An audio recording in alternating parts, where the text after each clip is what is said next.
ನನ್ನೆಲ್ಲ ಪ್ರೀತಿಯ ವೀಕ್ಷಕರಿಗೆ ನಮಸ್ಕಾರ. ನನ್ನ ಗುರು ಪರಂಪರೆ ಯೂಟ್ಯೂಬ್ ಚಾನಲ್ಗೆ ಸ್ವಾಗತ. ಪ್ರಿಯ ವೀಕ್ಷಕರೇ, ಎಷ್ಟೋ ಬಾರಿ ನಮಗೆ ಸುಮ್ಮನೆ ಆದರೂ ಅವಮಾನ ಆಗ್ತಾ ಇರುತ್ತೆ, ಅಥವಾ ನಾವು ಮಾಡದೇ ಇರೋ ತಪ್ಪುಗಳಿಗೆ ತುಂಬ ನೋವು ಅನುಭವಿಸ್ತಾ ಇರ್ತೀವಿ, ಮಾನಸಿಕ ಕಿರಿಕಿರಿ ಕೊಡ್ತಾ ಇರ್ತಾರೆ. ಅಂತಹ ಸಂದರ್ಭದಲ್ಲಿ ಅದು ಶತ್ರುವಿನ ಕಾಟ ಆಗಿರ್ಬೋದು, ಅಥವಾ ಸುಮ್ಮನೆ ಏನೋ ಕಿರಿಕಿರಿ ಅಕ್ಕಪಕ್ಕದವರಿಂದ ತೊಂದರೆ ಆಗುವಂಥದ್ದು, ಈ ಥರ ಎಲ್ಲ ಇರುತ್ತಲ್ಲ. ಅಂದರೆ ನಮ್ಮ ಮನಸ್ಸನ್ನು ಅಶಾಂತಿ ಕೆಡಿಸುವಂತಹ ಕೆಲವೊಂದೊಂದು ಜನಗಳಿರ್ತಾರೆ. ಅಂತಹ ಸಂದರ್ಭದಲ್ಲಿ ನೀವು ಮಾಡಬೇಕಾಗಿರುವಂತಹ ಸಣ್ಣದಾಗಿರುವಂತಹ ಸರಳವಾದ ಪರಿಹಾರ ಏನು ಅಂದರೆ, ಖಾಲಿ ಒಂದು ಸ್ಕ್ವೇರ್ ಆಗಿರುವಂಥ ಒಂದು ವೈಟ್ ಪೇಪರನ್ನು ತಗೊಳ್ಳಿ. ಆ ವೈಟ್ ಪೇಪರಿನ ಮೇಲೆ ಆ ವ್ಯಕ್ತಿಯ ಹೆಸರನ್ನು ಬರೀಬೇಕು ಮೊದಲ ಬಾರಿಗೆ.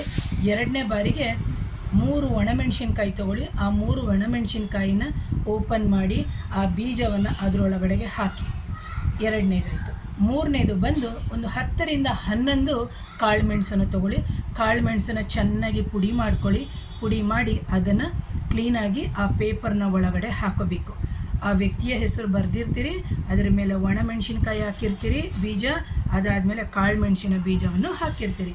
ಅದಾದ ನಂತರ ನೀವೇನು ಮಾಡಬೇಕು, ನಿಮಗೆ ಏನು ತೊಂದರೆ ಕೊಡ್ತಾ ಇದ್ದಾರೆ, ಏನು ಮಾನಸಿಕ ಕಿರಿಕಿರಿ ಕೊಡ್ತಾ ಇದ್ದಾರೆ, ಅದ್ರ ಜೊತೆಗೆ ಪೇಪರಲ್ಲಿ ಆ ವ್ಯಕ್ತಿಯ ಹೆಸರು ಹೇಳಿಕೊಂಡು ಹೇಳಿ. ವ್ಯಕ್ತಿ ಗೊತ್ತಿಲ್ಲ ಅಂದರೆ ಪರವಾಗಿಲ್ಲ, ನಮ್ಮ ಯೂನಿವರ್ಸೇ ನೋಡ್ಕೊಳ್ಳುತ್ತೆ.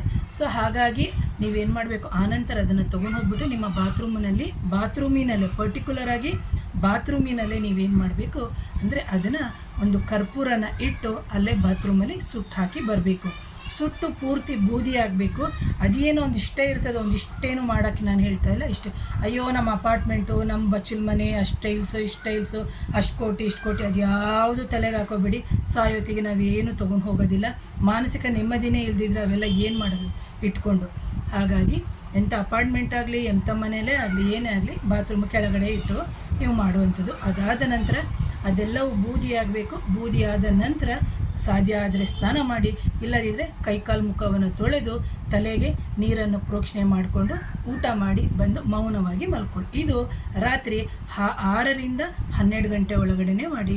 ಇದು ಮಂಗಳವಾರ ತಪ್ಪಿದರೆ ಶನಿವಾರನೇ ಮಾಡ್ಬೋದು. ಪ್ರಿಯ ವೀಕ್ಷಕರೇ, ಇದನ್ನು ಯಾವ ವಾರ ಆರಂಭ ಮಾಡಿರ್ತೀರಿ, ಈ ಸತಿ ಮಂಗಳವಾರ ಮಾಡಿದರೆ ಕಂಟಿನ್ಯೂಸ್ ಆಗಿ ನೀವು ಮಂಗಳವಾರನೇ ಮಾಡಬೇಕು. ಎಷ್ಟು, ಒಂದು 7 ತಿಂಗಳು, 6 ತಿಂಗಳು, 5 ತಿಂಗಳು, ಅಂದರೆ ನಿಮ್ಮ ಸಮಸ್ಯೆಗಳು ಬಗೆಹರಿಯುವ ತನಕ ಫಸ್ಟು. ಎರಡನೇದಾಗಿ ಶನಿವಾರ ಆರಂಭ ಮಾಡಿದರೆ ಶನಿವಾರನೇ ಸತತವಾಗಿ ಕಂಟಿನ್ಯೂ ಮಾಡಬೇಕು ಅಂತ ಹೇಳ್ತೀನಿ ಪ್ರಿಯ ವೀಕ್ಷಕರೇ. ಹಾಗಾಗಿ ಶ್ರದ್ಧೆಯಿಂದ, ಭಕ್ತಿಯಿಂದ, ಪ್ರೀತಿಯಿಂದ ಮಾಡಿದ್ರೆ ಖಂಡಿತ ಪರಿಹಾರ ಆಗೇ ಆಗುತ್ತೆ. ಯಾರಾದರೂ ನನ್ನ ಚಾನಲ್ನ ಮೊದಲನೇ ಬಾರಿಗೆ ನೋಡ್ತಾ ಇದ್ದರೆ ಖಂಡಿತವಾಗ್ಲೂ ಚಾನಲ್ನ ಸಬ್ಸ್ಕ್ರೈಬ್ ಮಾಡಿ, ಶೇರ್ ಮಾಡಿ. ಹಾಗೆ ಯಾರಿಗಾದರೂ ಅಮಾನುಷ ಶಕ್ತಿಗಳ ತೊಂದರೆ ಇದೆ, ನೆಗೆಟಿವ್ ಎನರ್ಜಿಗಳ ತೊಂದರೆ ಇದ್ದರೆ, ಆತ್ಮದ ಬಾಧೆಯ ಸಮಸ್ಯೆ ಇದ್ದರೆ, ನೆಗೆಟಿವ್ ಎನರ್ಜಿಗಳ ಸಮಸ್ಯೆ ಇದ್ದರೆ ಖಂಡಿತವಾಗಿ ಅದಕ್ಕೆ ಸಲಹೆಗಳನ್ನ ಏನು ಆನ್ಲೈನ್ ಕನ್ಸಲ್ಟೇಷನ್ ಆದರೂ ತೊಗೋಬೋದು, ಅಥವಾ ನೇರ ಭೇಟಿಗೆ ಅವಕಾಶ ಇರುತ್ತೆ. So once again thank you ಪ್ರಿಯ ವೀಕ್ಷಕರೇ.